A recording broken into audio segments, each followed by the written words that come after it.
അടുത്തതായിട്ട് 69-ാമത്തെ ശ്ലോകം. കാലനേമിനിഹ ശൗരി ശൂര ശൂരജനേശ്വര ത്രിലോകാത്മാ ത്രിലോകേശ കേശവ കേശിഹ ഹരി. ഈ ശ്ലോകത്തിലെ നാമങ്ങൾ കാലനേമിനിഹ ശൗരി ശൂര ശൂരജനേശ്വര ത്രിലോകാത്മാ ത്രിലോകേശ കേശവ കേശിഹ ഹരി. ഇത്രയും നാമങ്ങളാണ്. അതിലെ ആദ്യത്തെ നാമം കാലനേമി നിഹ. ഭാഷ്യകാരൻ പറയുന്നു, 648-ാമത്തെ നാമം. ഭാഷ്യകാരൻ പറയുന്നു, മേൽപ്പറഞ്ഞ ക്ഷേത്രങ്ങളിൽ നിലനിന്നുകൊണ്ട് കലിയുഗത്തിൻ്റെ ക്ലേശങ്ങളെ ഇല്ലാതാക്കുന്നു എന്നതിനാൽ കാലനേമിനിഹ എന്ന് നാമം. ഇപ്പം ക്ഷേത്രങ്ങളെക്കുറിച്ചും ആണ് ഇനി പറയുന്നത്. നമ്മൾ ഇതിനു മുമ്പ് പരാമർശിച്ച കാര്യങ്ങൾ തന്നെ തുടരുകയാണ്. ആദ്യം അർച്ചാബിംബത്തെക്കുറിച്ച് പറഞ്ഞു, പിന്നീട് അർച്ചാബിംബം സ്ഥിതി ചെയ്യുന്ന ക്ഷേത്രങ്ങളെക്കുറിച്ച് പറയുന്നു. അപ്പോൾ ഈ പറയുന്ന ക്ഷേത്രങ്ങളിൽ ദേഹം വെടിയുന്നതിനെ കുറിച്ചൊക്കെ മുമ്പ് പരാമർശിച്ചു. അങ്ങനെ ആ മേൽപ്പറഞ്ഞ ക്ഷേത്രങ്ങളിൽ നിലനിന്നുകൊണ്ട് കലിയുഗത്തിൻ്റെ ക്ലേശങ്ങളെ ഇല്ലാതാക്കുന്നു എന്നതിനാൽ കാലനേമിനിഹ എന്ന് നാമം. കാലനേമിയെ ഹനിക്കുന്നവൻ എന്നാണ് ആ വാക്കിൻ്റെ അർത്ഥം. ആ അർത്ഥത്തെ കൂടുതൽ വിശദീകരിക്കുന്നു തുടർന്ന്. അവിദ്യാഖ്യാച്ച യാ നേമിഹി കാലചക്രസ്യ ദുർധര സ മയ്യം സമാശ്രിത്യ വിഗ്രഹം വിധുനോതി ച. എന്താണ് കാലനേമി? കാലചക്രമാകുന്ന ഇല്ലാതാക്കാൻ വളരെ പ്രയാസമുള്ള അവിദ്യ എന്ന പേരോട് കൂടിയ ചക്രം എന്നെ ആശ്രയിക്കുന്നതോടുകൂടി തന്നെ അരൂപിയായി ഭവിക്കുന്നു. അപ്പൊ കാലനേമി ഇല്ലാതാക്കുന്നു. എന്താണ് കാലനേമി? കാലചക്രം, കാലചക്രത്തെ ഇല്ലാതാക്കുന്നവൻ. കാലമാകുന്ന ഇല്ലാതാകാൻ വളരെ പ്രയാസമുള്ള അവിദ്യ എന്ന പേരോട് കൂടിയ ചക്രം. കാലമാണ് അവിദ്യ. നമ്മളെല്ലാവരും കാലത്തിലൂടെ സഞ്ചരിക്കുന്നവരാണ്. കാലാതീതമായിട്ടുള്ളൊരവസ്ഥയെക്കുറിച്ച് നമുക്ക് ബുദ്ധിപരമായിട്ട് ചിലർക്ക് മനസ്സിലാക്കാൻ മാത്രമേ സാധിക്കുള്ളൂ. ചിലർക്കെങ്കിലും ബുദ്ധിപരമായിട്ട് അത് മനസ്സിലാക്കാൻ സാധിക്കും. പക്ഷെ അത് വളരെ ലിമിറ്റഡ് ആയിട്ടുള്ള ഒരു അറിവ് മാത്രമാണ്. നമ്മൾ ഒരു കാലത്തിൻ്റെ ഒരു ബിന്ദുവിൽ ജനിക്കുന്നു, അടുത്ത ബിന്ദുവിൽ ഇല്ലാതാകുന്നു. ആ അടുത്ത ബിന്ദു വരെയുള്ള ഘട്ടമാണ് നമ്മുടെ ജീവിതം. അപ്പോൾ ഭഗവാൻ എന്ന് പറയുന്നത് കാലാതീതനാണ്, കാലത്തിന് അതീതനായിട്ട് നിലനിൽക്കുന്നവനാണ്. അപ്പോൾ ഈ കാലം എന്ന് പറയുന്നത് അവിദ്യയാണ്, അജ്ഞാനമാണ്. അങ്ങനെയുള്ള ആ അജ്ഞാനം ആണ് ചക്രം, കാലമാകുന്ന ചക്രം. അതാണ് അജ്ഞാനം. എന്നെ ആശ്രയിക്കുന്നതോടു കൂടി തന്നെ ആരാണോ ഭഗവാനെ ആശ്രയിക്കുന്നത് ആ ആശ്രയത്തിൽ അരൂപിയായി ഭവിക്കുന്നു. അതായത് കാലചക്രം ഇല്ലാതായിത്തീരുന്നു. കാലചക്രം അതിൻ്റെ രൂപം വെടിയുന്നു എന്ന് പറഞ്ഞാൽ കാലം ഇല്ലാതായിത്തീരുന്നു. കാലനേമി എന്ന് പറഞ്ഞാൽ കാലചക്രം, കാലചക്രത്തെ ഇല്ലാതാക്കുന്നവൻ, കാലമാകുന്ന അവിദ്യയെ ഇല്ലാതാക്കുന്നവൻ.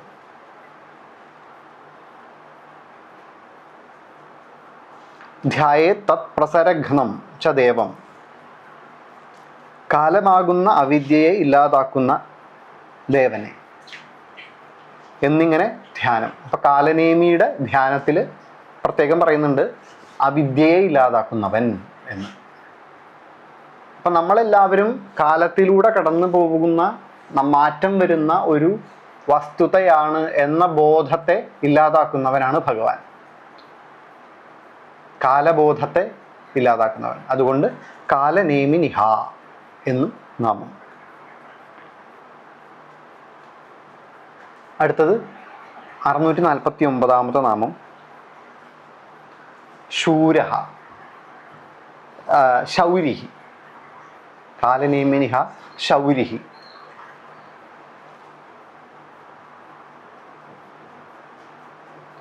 ഭാഷ്യകാരൻ പറയുന്നു, രണ്ട് രീതിയിലാണ് ഇതിൽ ഭാഷ്യകാരൻ ഇതിനർത്ഥം പറയുന്നത്. നമ്മൾ ക്ഷേത്രങ്ങളെക്കുറിച്ചാണ് പറയുന്നത്, ദേവസങ്കേതങ്ങളെക്കുറിച്ചാണ് പറയുന്നത്. അപ്പോൾ ദേവസങ്കേതങ്ങളുമായിട്ട് ബന്ധപ്പെട്ടിട്ടാണ് ആദ്യം അർത്ഥം പറയുന്നത്.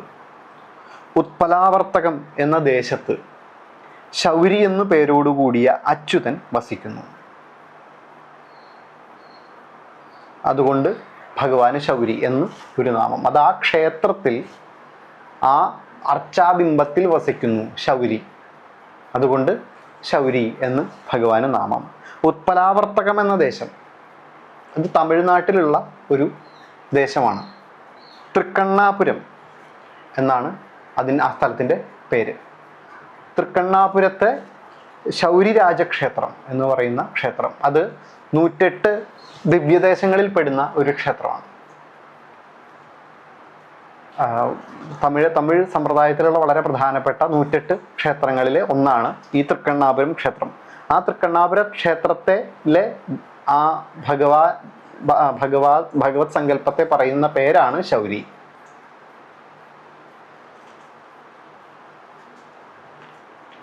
അത് ഒരർത്ഥത്തിൽ ആ ദേവന്റെ പേര്, ആ ക്ഷേത്രത്തിൽ വസിക്കുന്നവനാണ് ശൗരി എന്നുള്ളത് കൊണ്ട് ആ ക്ഷേത്രവുമായി ബന്ധപ്പെട്ടിട്ട് അങ്ങനൊരു പേര്. പിന്നെ ശൂരനാകുന്ന വസുദേവന്റെ മകനാകയാലും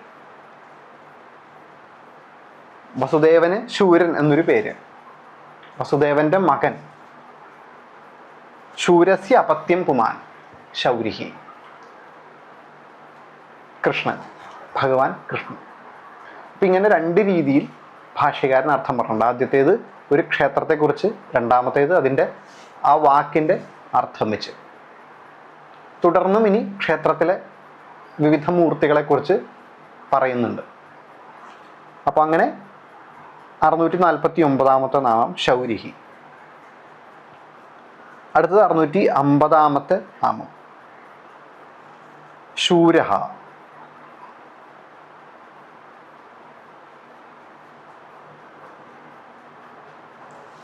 ചിത്രകൂടത്തിൽ രാക്ഷസന്മാരെ ക്ഷയിപ്പിക്കുന്നവനും മഹാനും താമരക്കണ്ണനുമായ ശ്രീരാമൻ സ്ഥിതി ചെയ്തു.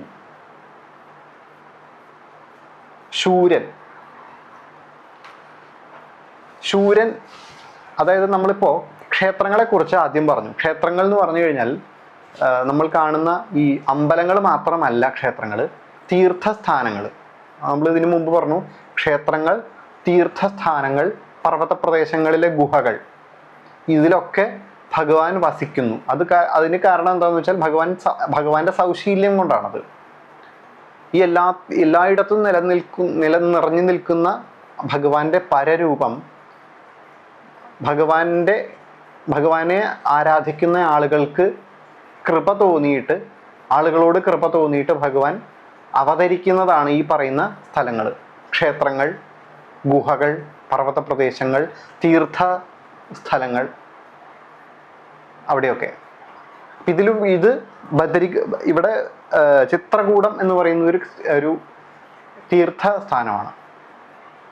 അപ്പൊ അവിടെ ചിത്രകൂടത്തിൽ ശ്രീരാമൻ വസിച്ചു. അതുകൊണ്ട് തന്നെ അത് തീർത്ഥസ്ഥാനമായി തീർന്നു. ആ ശ്രീരാമൻ എന്ന് പറയുന്നത് ആരാണ്? രാക്ഷസന്മാരെ ക്ഷയിപ്പിക്കുന്നവരാണ്. മഹാനും താമരക്കണ്ണനും ആണ്. അപ്പൊ ശൂരനായിട്ടുള്ള ശ്രീരാമൻ അവിടെ സ്ഥിതി ചെയ്തു. അപ്പൊ അതുകൊണ്ട് ക്ഷേത്രവുമായിട്ട്, ആ തീർത്ഥസ്ഥാനവുമായിട്ട് ബന്ധപ്പെട്ടിട്ട് ശൂരഹ എന്ന് നാമം. അടുത്തത് 651 നാമം ശൂരജനീശ്വര. അതും ഈ നാമത്തിൻ്റെ അതേ അർത്ഥം തന്നെയാണ് ഭാഷ്യകാരൻ പറയുന്നത്. ആ ഭഗവാനെ വീണ്ടും വിശേഷിപ്പിക്കുന്നു. ശൂരനാണ്, ശൂരജനങ്ങൾക്ക് ഈശ്വരനായവൻ എന്ന്. അതായത് ശൂരഹ, ശൂരജനേശ്വര, ഇത് രണ്ടും ഒരേ അർത്ഥത്തിലാണ് പറയുന്നത് എന്നാണ് ഭാഷ്യകാരൻ ഇവിടെ പറയുന്നത്. ആ ഭഗവാനെ വീണ്ടും വിശേഷിപ്പിക്കുന്നു ശൂരജനങ്ങൾക്ക് ഈശ്വരനായവൻ എന്ന്. സ ഏവ വിശേഷ്യത്തെ ശൂരജനേശ്വര, ശൂരജനങ്ങളുടെ ഈശ്വരൻ. അതായത് ആരൊക്കെയാണോ ശൗര്യം കാണിക്കുന്നത്, ആ ശൗര്യം, അവരിലെ ശൗര്യം എന്ന് പറയുന്നത് ഭഗവാനിൽ നിന്നും വരുന്നതാണ്. അപ്പൊ ശൂരജനങ്ങളുടെ ഈശ്വരനായവൻ ശൂരജനീശ്വര. അടുത്തത് 652 നാമം ത്രിലോകാത്മാ.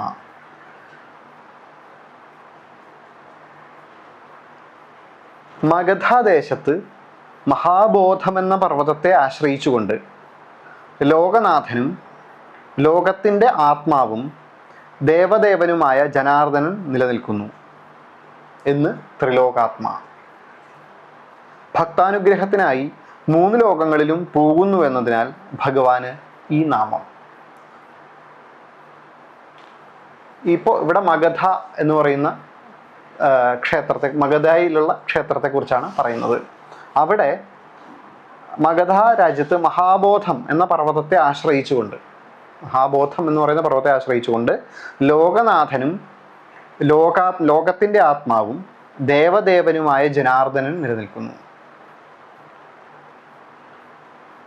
എന്നതുകൊണ്ട് ത്രിലോകാത്മാ. ലോകത്തിൻ്റെ ആത്മാവ്, 3 ലോകങ്ങളുടെയും ആത്മാവ്.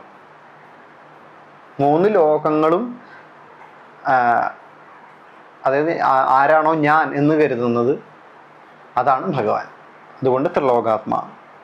ഭക്താനുഗ്രഹത്തിനായി 3 ലോകങ്ങളിലും പോകുന്നു എന്നതിനാൽ ഭഗവാന് ഈ നാമം. ഭക്താനുഗ്രഹത്തിനായി, ഭക്താനുഗ്രഹം എന്ന്, ഭക്തം എന്ന് പറഞ്ഞാൽ ഇവിടെ ഭാഗം എന്നാണ് അർത്ഥം. ഭക്തം എന്ന് പറഞ്ഞാൽ വിഭജിക്കപ്പെട്ടത് എന്നർത്ഥം. അപ്പൊ ഭഗവത് ഭക്തർ എന്ന് പറഞ്ഞാൽ ഭഗവാന്റെ തന്നെ ഭാഗങ്ങൾ എന്ന് പറഞ്ഞാൽ ഈ കാണുന്ന ലോകം. അപ്പൊ ആ ലോകത്തെ എല്ലാവരെയും അനുഗ്രഹിക്കുന്നതിനായി 3 ലോകങ്ങളിലും പോകുന്നു. കാരണം 3 ലോകങ്ങളും ഭഗവാനെ സംബന്ധിച്ചിടത്തോളം ഞാൻ ആണ്. അതുകൊണ്ട് ഭഗവാന് ത്രിലോകാത്മാ എന്ന് നാമം. അതേ അർത്ഥത്തിൽ വേറൊരു നാമം അടുത്തത് 683 ത്രിലോകേശ.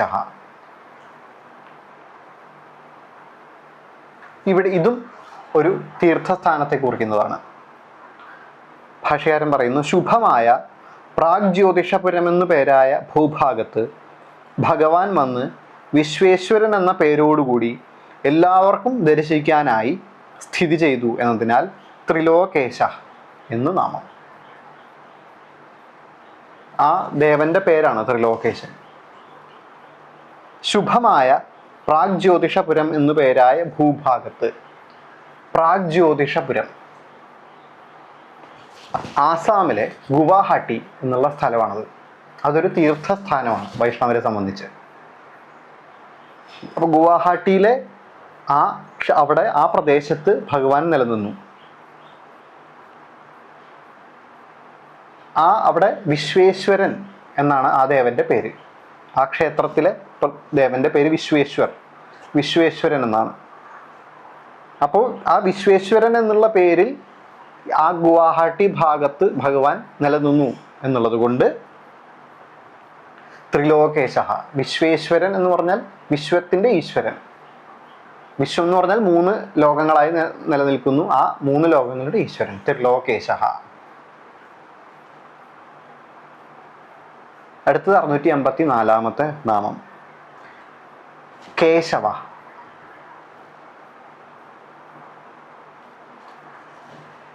ഭാഷകാരൻ പറയുന്നു, കേശിയെ ഹനിച്ചവനായ ഭഗവാൻ കേശവൻ 2 രൂപത്തിൽ ഭൂമിയിൽ സ്ഥിതി ചെയ്യുന്നു. മഥുര എന്നും വാരാണസി എന്നുമുള്ള ക്ഷേത്രങ്ങളിൽ. അപ്പോൾ ഇവിടെ വീണ്ടും തീർത്ഥ ക്ഷേത്രങ്ങളെ കുറിച്ച് പറയുന്നു. ഭഗവാൻ കേശവന്റെ പ്രതിഷ്ഠയുള്ള 2 ക്ഷേത്രങ്ങൾ, മഥുര ശ്രീകൃഷ്ണ ക്ഷേത്രം, വാരാണസിയിലും മഥുര ശ്രീകൃഷ്ണ ക്ഷേത്രത്തിലും വാരാണസി ക്ഷേത്രത്തിലും ഭഗവാൻ കേശവ രൂപത്തിൽ നിലനിൽക്കുന്നു.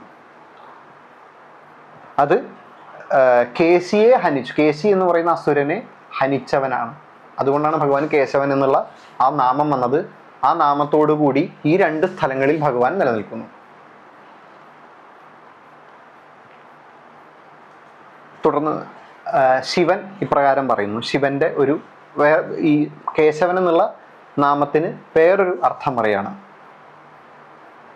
മധുർ ക ഇതി ബ്രഹ്മണോ നാമ ഈശോഹം സർവദേഹിനാം ആവാം തവാംഗേ സംഭൂതൗ തസ്മാത് കേശവ നാമവാൻ. ക എന്നാൽ ബ്രഹ്മാവിൻ്റെ നാമമാകുന്നു. ഞാനാകട്ടെ എല്ലാ ജീവന്മാരുടെയും ഈശനും. ഞങ്ങൾ രണ്ടുപേരും അവിടുത്തെ അംഗങ്ങളിൽ നിന്നും ഉണ്ടായതായതിനാൽ കേശവ എന്ന് അവിടുത്തേക്ക് നാമം. ക എന്ന് പറയുന്ന ബ്രഹ്മാവ്, ശിവൻ, ഈശൻ, ഇത് രണ്ടും ഭഗവാന്റെ ശരീരത്തിൽ നിന്നും ഉണ്ടായതാണ്. അതുകൊണ്ട് ഭഗവാന് കേശവ എന്ന് നാമം.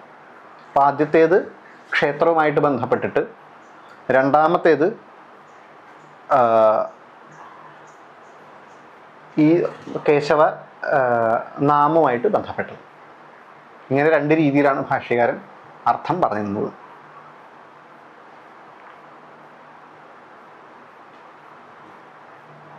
ഇതേ അർത്ഥത്തിൽ തന്നെയാണ് അടുത്ത നാമവും പറയുന്നത്. 685 നാമം കേശിഹ.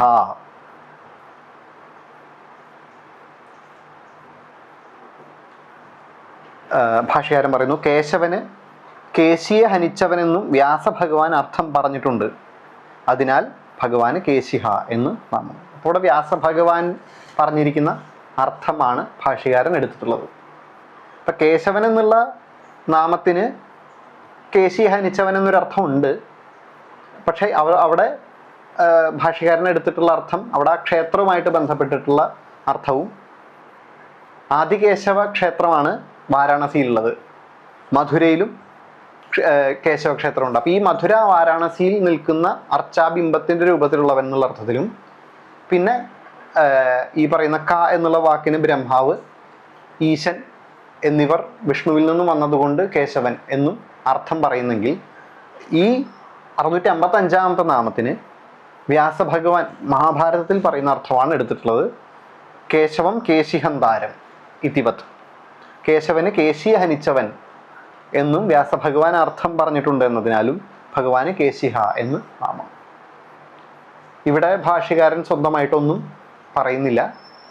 ആ വ്യാസഭഗവാന്റെ അർത്ഥം അങ്ങനെ തന്നെ എടുത്ത് പറയുന്നു എന്ന് മാത്രം. അടുത്തത് 686 നാമം ഹരി.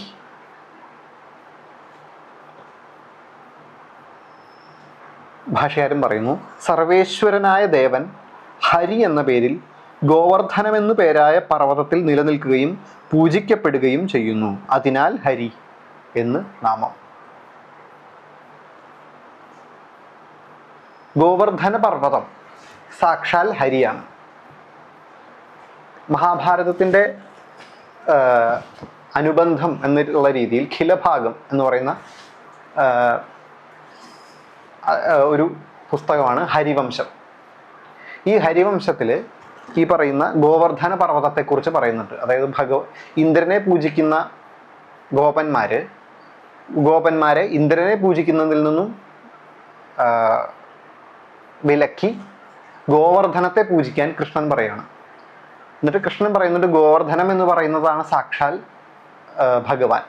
ഭഗവത് സ്വരൂപം സാക്ഷാൽ ഗോവർദ്ധനമാണ്. കാരണം ഗോവർദ്ധനം എന്ന് പറയുന്നതാണ് സാക്ഷാൽ വിഷ്ണു. അപ്പം അതുകൊണ്ട് നിങ്ങൾ പൂജിക്കേണ്ടത് സാക്ഷാൽ ഭഗവാൻ വിഷ്ണുവിനെയാണ് എന്ന് പറഞ്ഞ് ഈ ഗോവർദ്ധന രൂപിയായിട്ടുള്ള വിഷ്ണുവിനെ പൂജിക്കാൻ ഇവരോട് ആഹ്വാനം ചെയ്യുന്നുണ്ട് കൃഷ്ണൻ. എന്നിട്ട് ആ ഭാഗത്ത് ഹരിവംശത്തിൽ പറയുന്നുണ്ട്, അവസാനം എല്ലാ ആളുകളും വിഷ്ണുരൂപിയായിട്ടുള്ള ഗോവർദ്ധനത്തെ നമസ്കരിക്കുന്ന സമയത്ത് കൃഷ്ണനും തന്നെ നമസ്കരിച്ചു.